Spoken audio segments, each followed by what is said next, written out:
માણાવદર ટાઉનમાં 20 ઓગસ્ટના રોજ મોબાઈલ દુકાનદાર જસ્મીનભાઈ બેચરાની થયેલી હત્યાનો ભેદ પોલીસે ઉકેલી આરોપીની ધરપકડ કરી છે. સાંજે 4 થી 5 વાગ્યાની વચ્ચે આરોપીએ ધારદાર હથિયાર વડે જસ્મીનભાઈના હાથ, પેટ અને ગળાના ભાગે હુમલો કરતા તેમનું ઘટના સ્થળે જ મોત થયું હતું. બનાવમાં પ્રવીણ ગાંગાભાઈ બારૈયાને પણ ઈજા થઈ હતી. આરોપી પણ સારવાર બાદ ડિસ્ચાર્જ થતાં પોલીસે તેની ધરપકડ કરી 5 દિવસના રિમાન્ડ મેળવ્યા છે. પોલીસ તપાસમાં 3 વર્ષ જૂનો જમીન અને મોબાઈલના પૈસાની લેવડદેવડનો વિવાદ તેમજ મૃતક અને આરોપીની પત્ની વચ્ચે પ્રેમ સંબંધ હોવાની શંકા હત્યાનું કારણ હોવાનું સામે આવ્યું છે. પોલીસે વધુ તપાસ હાથ ધરી છે. માણાવદર ટાઉનમાં 20 ઓગસ્ટના રોજ સાંજના 4 થી 5ની વચ્ચે જે હત્યાનો બનાવ બનેલો તેમાં ઇમેજ મોબાઈલની જે દુકાનદાર છે તેના જસ્મીનભાઈ બેચરા જે ટાઉનમાં મોબાઈલ રિપેરિંગ તથા એસેસરીઝનો ધંધો કરતા હોય તેમની સાંજના સમયે તીક્ષ્ણ હથિયાર એટલે કે શરીર વડે શરીરના અલગ અલગ ભાગો, હાથ, પેટના ભાગે તથા ગળાના ભાગે ઘા મારી અને જીવલેણ હુમલો કરવામાં આવતા આ જસ્મીનભાઈ છે એ ઘટના સ્થળે જ મરણ ગયેલા. અને ઘટના સ્થળે હાજર પ્રવીણ ગાંગાભાઈ બારૈયાને પણ શરીરે ઈજાઓ થતાં તેમને પણ સૌપ્રથમ સારવાર માટે માણાવદર સિવિલ હોસ્પિટલ, ત્યારબાદ વધુ સારવાર માટે જૂનાગઢ સિવિલ હોસ્પિટલ અને આઈસીયુમાં રિફર કરવામાં આવેલા. બનાવની ગંભીરતાને ધ્યાને રાખી માણાવદર પોલીસ દ્વારા મૃતકનું પેનલથી પીએમ કરાવવામાં આવેલું. એફએસએલ સાથે બનાવવાળા સ્થળનું પંચનામું કરવામાં આવેલું. આ ઉપરાંત હત્યાનું ખરેખર શું કારણ છે તે દિશામાં છે એ તપાસ અધિકારી શ્રી દ્વારા છે એ તપાસ હાથ ધરવામાં આવેલી.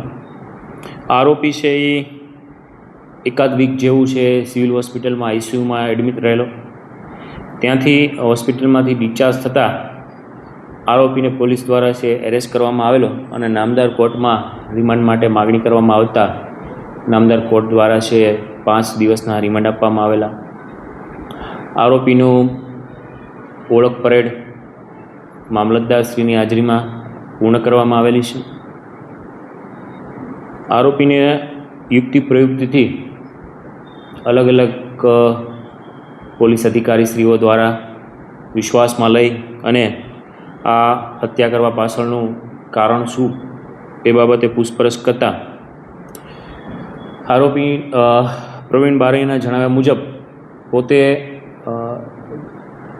3 વર્ષ પહેલાં આ મૃતક છે જસ્મીનભાઈ બેચરા તેમની ઇન્દિરા ગામની આવેલી જમીનમાં ભાગ્યું રાખતા હોય અને મોબાઈલ લેવા માટે આવેલા હોય. મોબાઈલના પૈસાની લેતી દેતી બાબતે માથાકૂટ થતાં તેમને છે ચપ્પુ વડે હુમલો કરેલો તેવું કારણ જણાવશે.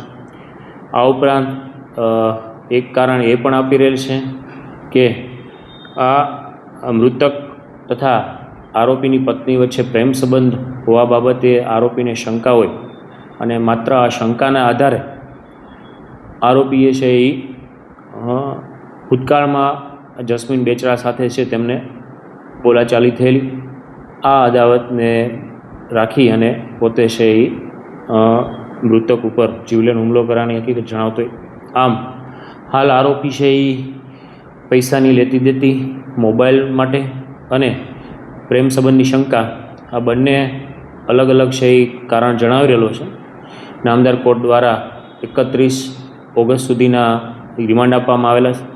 પોલીસ દ્વારા અને તક અધિકારી જે ઇન્વેસ્ટિગેશન ઓફિસર છે તેમના દ્વારા ખરેખર ચોક્કસ કયું કારણ જવાબદાર છે તે દિશામાં હાલ છે એ તપાસ શરૂ છે.